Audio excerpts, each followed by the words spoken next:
حیا کے خلاف ہے مسئلہ، لیکن یہ بہت زیادہ پوچھا جاتا ہے، اس میں بہت سارے گھرانے مبتلا ہیں، اس لیے میں بیان کر رہا ہوں، اور حدیث میں اس میں بہت واضح احکام ملتے ہیں۔ آپ صلی اللہ علیہ وسلم نے فرمایا جو عورت شوہر کو قریب نہ آنے دے اور شوہر اس کی وجہ سے ناراض ہو کے سو جائے تو اس عورت پر پوری رات فرشتے لعنت کرتے ہیں۔ بہت شدید وعید ہے۔ وجہ اس کی ظاہر ہے کہ اللہ نے مرد میں یہ سیکسول ڈیزائرز بہت زیادہ، اگر عورت اپنے شوہر کا اس معاملے میں ساتھ نہیں دے گی تو مرد کے قدم جائیں گے گناہ، وہ دفتر میں لڑکیوں کو دیکھے گا، وہ ٹھرکی بنے گا جو کہ بن رہے ہیں آج کل۔ تو عورت پر لازم ہے کہ وہ زینت اختیار کرے اور مرد کو کسی اور کے پاس جانے کے قابل نہ چھوڑے، تاکہ مرد بھی اس سے محبت کرے اور وہ ادھر ادھر جو منہ مار رہا ہے اس سے بچے۔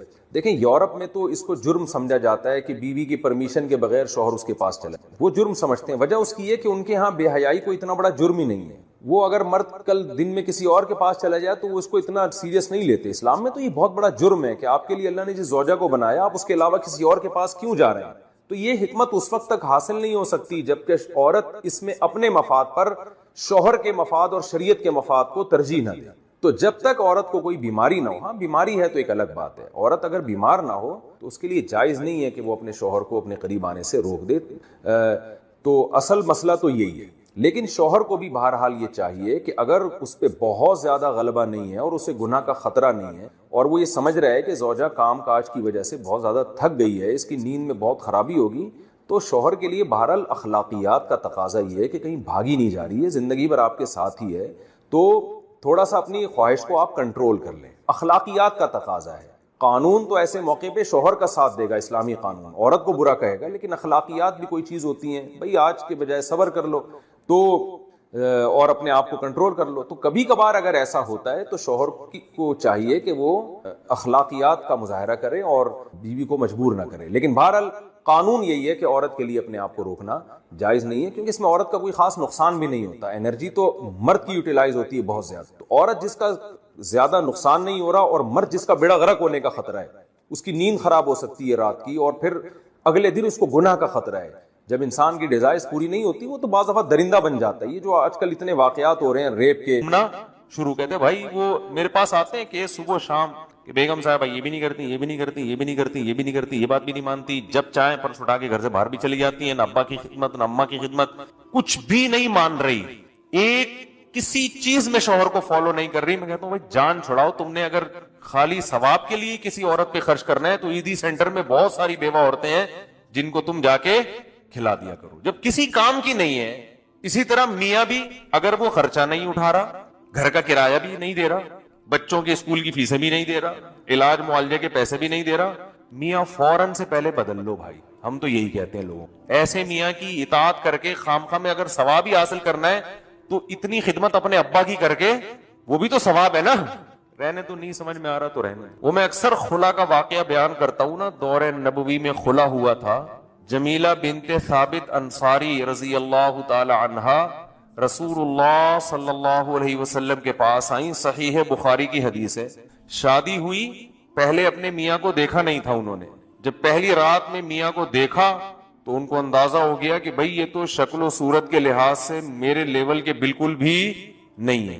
تو وہ نبی کے پاس آ گئیں فوراً کہ یا رسول اللہ کہ میں ثابت الانصاری کے دین اور اخلاق پر مجھے کوئی اعتراض نہیں، بہت نائس پرسن، بہت نیک آدمی، بہت نیک، بی من الجمال ما ترا، میں جس قدر خوبصورت ہوں آپ جانتے ہیں، لیکن ثابت الانصاری قد کے لحاظ سے چھوٹے، رنگ کے لحاظ سے انتہائی سیاہ، تو کسی بھی لحاظ سے ان میں اٹریکشن میرے لیے نہیں ہے، بالکل جوڑ کی شادی نہیں ہوئی ہے، یہ مجھے خلا چاہیے۔ مجھے کیا چاہیے؟ خلا۔ خلا کا مطلب شوہر سے طلاق۔ خلا کا مطلب وہ نہیں ہوتا جو آج کل عدالتوں نے بنا دیا ہے کہ اور عدالت خود سے کچھ دے دے۔ مطلب یہ ہے کہ شوہر سے اس شرط پہ طلاق چاہیے کہ مہر واپس کرنے کے لیے تیار ہوں۔ ایسی طلاق کو خلا کہا جاتا ہے، ہوتی وہ طلاق ہی ہے اور دیتا وہ شوہر ہی ہے، کیونکہ ڈیورس شوہر کے علاوہ کوئی بھی نہیں دے سکتا۔ جج صرف اپنی بیوی کو طلاق دے سکتا ہے، دوسروں کی بیویوں کو جج کو ڈیورس دینے کا رائٹ نہیں ہے۔ تو آپ صلی اللہ علیہ وسلم نے ان کے میاں کو بلایا اور فرمایا دے دو طلاق اس کو، مشورے کے طور پر، طلقھا، ان کو کیا کرو؟ طلاق دے دو۔ کہ آپ جانتے تھے کہ یہ چلو ایک غلطی ہو گئی نکاح کر کے، اب اس کو باقی رکھنا اس سے بڑی غلطی ہوگی, نہیں لڑتے رہیں گے تو چھوڑ دو اس کو.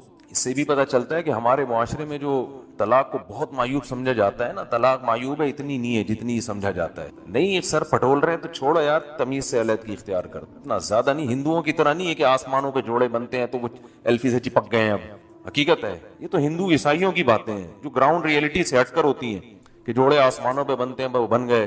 جوڑے آسمانوں پہ بنتے ہیں, ٹوٹتے بھی آسمانوں پہ ہی ہیں, ٹوٹنا بھی آسمان پہ ہی لکھا ہوا ہوتا ہے کہ یہ نہیں چلیں گے تو چلو بھائی تمیز سے الگ ہو جاؤ. ایسا نہ ہو جا کے بلا وجہ الگ ہو جائیں. یعنی ایک حد ہوتی ہے برداشت کی. کیا ہوتی ہے؟ ایک حد ہوتی ہے. میرے سامنے ایک دفعہ ایک میاں بیوی کا کیس آیا, تو وہ کیس میں یہ نوعیت تھی کہ بہت زیادہ ان کے پھڈے ہو رہے تھے نا. خیر ہم نے سلو صفائی کرا دی, میرے ساتھ کوئی پینل بھی تھا علماء کا, تو ہمیں اندازہ ہوا کہ یہاں غلطی بیوی کی ہے, عورت کی غلطی ہے. وہ بہت شرارتیں کر رہی تھی, بعض دفعہ مرد کی غلطی ہوتی ہے, بعض دفعہ عورت کی. یہاں اس کیس میں عورت کی غلطی تھی, بہت شرارت کر رہی تھی. تو جب ان کا صلح ہوا نا, تو پھر صلح میں یہ طے ہوا کہ اب یہ جیسی بھی ہے, جس طرح بھی ہے, شوہر کو برداشت کرنا پڑے گا. یعنی آئندہ یہ کبھی بھی زندگی میں ڈیورس نہیں دے گا. اس شرط پہ ہم لڑکی کو بھیج رہے ہیں. لڑکی والوں نے کہا کہ جو ہے جیسی ہے اب برداشت کرنا پڑے گا. تو لڑکا لکھ کے دینے لگا, ہاں جو ہے جیسی ہے. میں نے کہا بھائی کیا مطلب جو ہے جیسی ہے, یہ کیا بات ہے؟ گھر جوڑنے کے لیے ایسی شرط لکھوا دینا کہ جو بعد میں افورڈ ہی نہ کر سکو.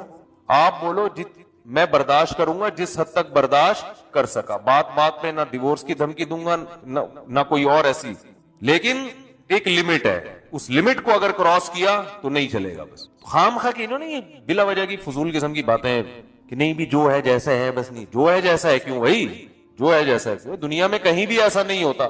آپ اپنی دکان میں ملازم رکھو, ملازم کہے جو جیسے رہوں گا بس مجھے برداشت کرنا پڑے گا. آپ بولے گا بھائی میرا کاروبار کا بیڑا غرق ہو جائے گا. جیسے تو مطلب تو یہاں بیٹھ کر سٹا بھی پی سکتا ہے, تو چرس کی دکان بھی بنا سکتا ہے اس کو, ٹھیک ہے کچھ چیزیں برداشت کر لوں گا, کچھ تمہیں بھی برداشت کرنی پڑے گی.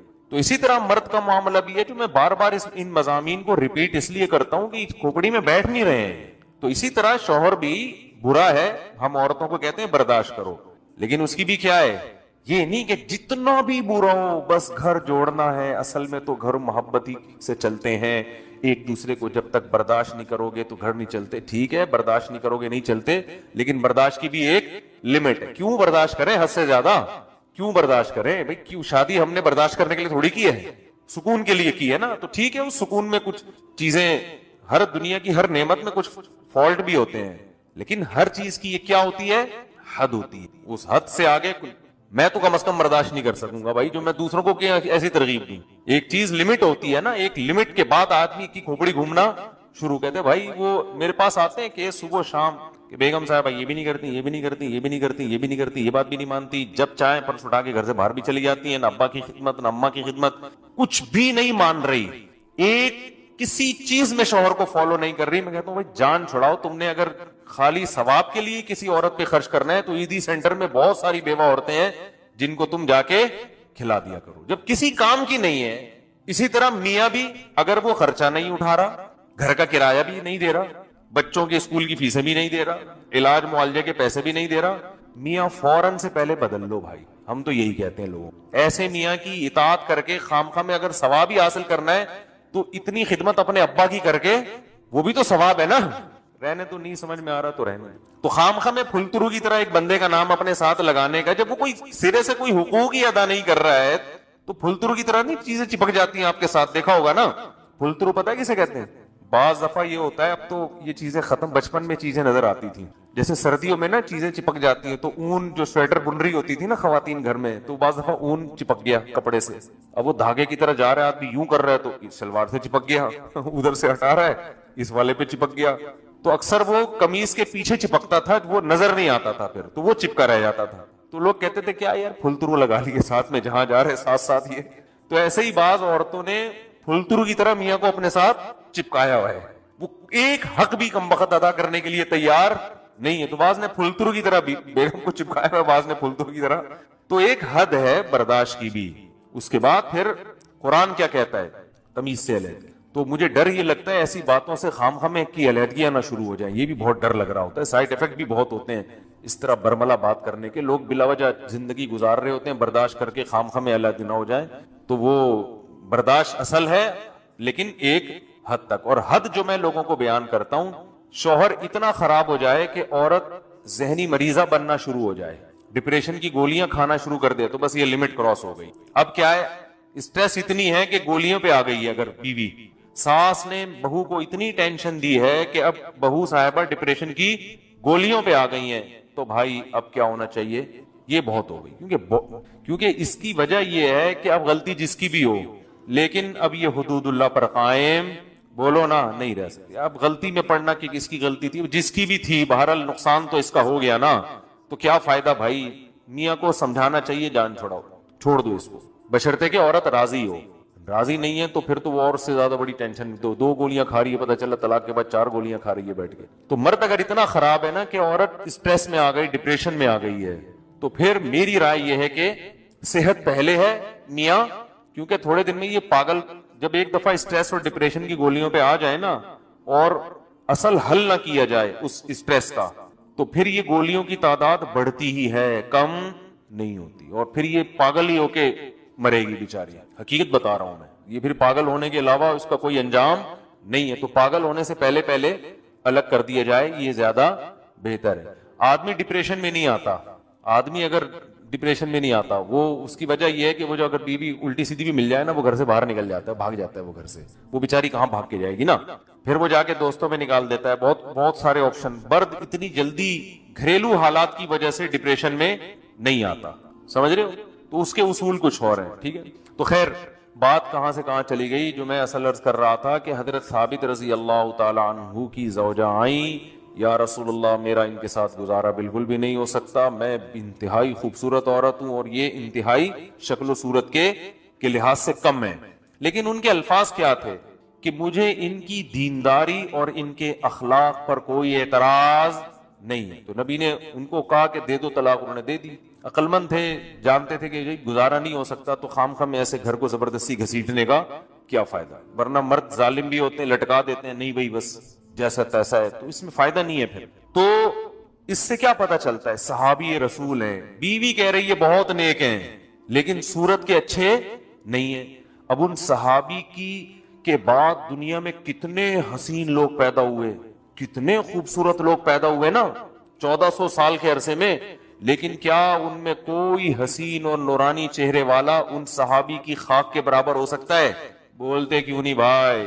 تو پتہ یہ چلا میرے بھائی, کسی کی شکل اس لائق نہیں ہوتی کہ اس کی بیس پر اس کو بزرگ سمجھ کے اس سے عقیدت اور محبت کی جائے. ہاں ان چیزوں کا محبت کو بڑھانے میں دخل ضرور ہوتا ہے کہ آپ کے پیر صاحب کی شکل بھی اچھی ہے تو تھوڑا اور زیادہ عقیدت ہو جاتی ہے انسان. یہ ایک نیچرل ہے بھائی. آپ کسی سے عقیدت رکھتے ہیں, عقیدت ہے بزرگی کی بیس پہ, نیک ہے, عقیدت کی بیس درست ہے. اور نیک کی ڈیفینیشن بھی آپ کو پتا چل گئی. جیسے ڈاکٹر ہے تو ڈاکٹر کی ڈیفینیشن کیا ہے بھائی, MBBS کیا ہوا ہو, اتنے سال ہاؤس جاب ہو, سرٹیفکیٹ ہو, وغیرہ وغیرہ.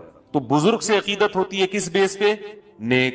اور نیک کی ڈیفینیشن کیا ہے, یہ نہیں کہ خواب اچھے آ رہے ہوں, یہ میں نے پچھلے بیان میں بہت ڈیٹیل سے بتایا تھا. اچھا خواب آنا یہ نیک ہونے کی دلیل نہیں ہے. نیک ہونے کی ایک ہی دلیل ہے جو قرآن نے بیان کی, الذین آمنوا وکانوا یتقون. عقیدہ بھی درست اور اعمال بھی درست. عقیدہ توحید, صرف یا اللہ مدد, بس اس کے علاوہ کوئی نعرہ قابل قبول نہیں. جو اسلام کی بیسک عقائد ہے نا, ان میں کوئی کمپرومائز نہیں ہے. اور عمل بھی کیا, آمنوا وعملوا الصالحات, نیک عمل کیے, گناہوں سے بچتے ہیں, وکانوا یتقون, بچتے ہیں. کس چیز سے بچتے ہیں, برائیوں سے بچتے ہیں, شریعت کو فالو کرتے ہیں. تو یہ دو چیزیں آپ نے دیکھ لی, آپ کو عقیدت ہو گئی, بالکل درست عقیدت ہوئی. پھر اگر ان کی شکل بھی اچھی ہے تو یہ عقیدت کو بڑھانے میں یہ چیزیں کیا کرتی ہیں, مدد دیتی ہیں.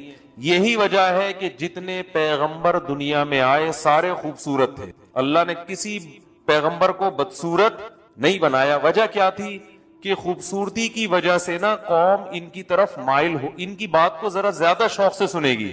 عقیدت میں یہ چیز اضافے کا ذریعہ بنے گی. اس لیے جتنے پیغمبر آئے صحت مند, خوبصورت, خاندان بہت اچھے ان کے. تو یہ اللہ کی ایک رحمت تھی کہ تاکہ لوگ بعض مرتبہ صورت کی بیس پہ بھی کسی کے قریب آنے سے کتراتے ہیں, لیکن اللہ نے کیا کیا, تمام پیغمبروں کو خوبصورت بنایا. تو کسی عالم, کسی بزرگ کو اللہ نے اگر خوبصورت بنایا ہے تو یہ اللہ کی ایک نعمت ہے. اس نعمت کا جائز فائدہ اٹھانا چاہیے. جائز فائدہ یہ بھئی آپ دین کا کام کریں تو لوگ آپ کے علم اور آپ کے تقوی کی بیس پر آپ کے قریب آئیں گے اور صورت اس عقیدت کو بڑھانے میں مدد دے گی. اور یہ ڈاکٹروں کے ساتھ بھی ہوتا ہے, حکیموں کے ساتھ بھی ہوتا ہے. خوبصورت حکیم سے علاج کرانے کا زیادہ دل کرتا ہے انسان کا. جو باریک باریک ہوتے ہیں نا, ایکس رے رپورٹ ان کی نظر آ رہی ہے, حالانکہ ماہر ہوتے ہیں, لیکن آدمی کا فطری طور پر کہتا ہے یار وہ زیادہ ماہر ہے, وہ جو دوسرا ہے نا. یہ انسانی نیچر ہے. ڈاکٹر بھی اگر خوبصورت ہوگا تو ویسے انسان اس کی طرف, یہ انسان کی نیچر ہے, جو چیز بھی اچھی لگتی ہے انسان اس کی طرف مائل ہوتا ہے. تو اس میں کوئی حرج نہیں ہے. لیکن بیس کیا ہے؟ بیس پہ سمجھوتا اور کمپرومائز نہیں ہوتا. ڈاکٹر سے عقیدت میڈیکل سائنس کی بیس پہ, تو پہلے اس میں مہارت ہو, باقی چیزیں بعد کی ہیں.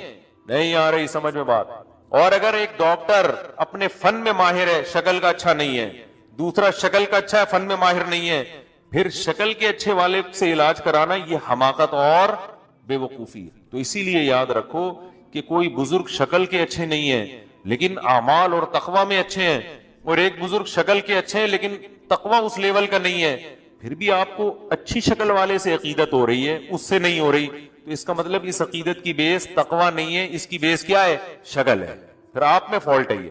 تو یہ اتنی لمبی ڈیٹیل میں نے اس لیے بتائی کہ آج ہمارے ہاں علماء اور بزرگوں سے عقیدت کا جو معیار ہے وہ معیاری کیا ہوتا جا رہا ہے؟ معیار. اور یہی وہ بیس تھی جس کی بیس پر مشرکین مکہ برباد ہوئے. انہوں نے کہا کہ یہ جو ہے نا ہمیں قیامت کے دن بخشوا دیں گے. اللہ نے جگہ جگہ فرمایا کہ یہ خود بھی بخشے جائیں گے کہ نہیں بخشے جائیں گے, پہلے اس پہ تو غور کرو. فَإِنَّكُمْ وَمَا تَعْبُدُونَ مِن دُونِ اللَّهِ حَصَبُ جَهَنَّمَ, فرمایا جن معبودوں کو تم پوجتے ہو نا بزرگوں کی مورتیاں بنا کے, اللہ ان مورتیوں کو تمہارے ساتھ جہنم کی آگ میں ڈالے گا. ان مورتیوں کو بھی اللہ تمہارے ساتھ جہنم میں ڈالے گا. تو اس لیے بھائی ہر چیز میں انسان کو کھوپڑی استعمال کرنی چاہیے, مجذوب بن کے, پاگل بن کے, دیوانہ بن کے, جدھر قوم جا رہی بس ادھر ہی چلنا. کسی نے جذباتی تقریر کر دی پاگلوں کی طرح اس پہ. ابھی دیکھو ایک سیاسی لیڈر کا انتقال ہوا تھا چند سال پہلے, تو میں نے دیکھا بہت سے لوگ جو ان کی جماعت میں تھے نا, اطلاعات آئی کہ ہارٹ اٹیک سے مر گئے غم میں. کچھ جناب رو رہے ہیں, پھوٹ رہے ہیں. اوبے بھائی کس بات کی عقیدت؟ اتنے کیوں جذباتی ہو رہے ہو؟ کیا دیا محترم نے آپ کو؟ میں نام نہیں لیتا آج کل, تھوڑا احتیاط کرتا ہوں میں. بس خامخواہ کی وہ ایک تقریر بہت اچھی لگ گئی تھی تو اتنی عقیدت ہو گئی, اتنی یہ سیاسی لوگ اپنے لیڈروں سے کتنی عقیدت کرتے ہیں, پاگل ہو رہے ہوتے ہیں. کوئی ان کے بارے میں نیگیٹو کمنٹ سننے کے لیے تیار نہیں ہوتا. دوسرے کی ہر پازیٹیو چیز بھی نیگیٹو, اپنے والے کی ہر نیگیٹو چیز بھی پازیٹیو. یہ سیاسی لوگوں میں بھی اندھی عقیدت بہت ہوتی ہے. وہ اس کا اپنے جو جس کو آپ فالو کر رہے ہیں نا, اس نے جو بھی الٹا کام کیا ہوگا قوم کے وسیع تر مفاد میں بعض دفعہ یہ بھی کرنا پڑتا ہے. یہ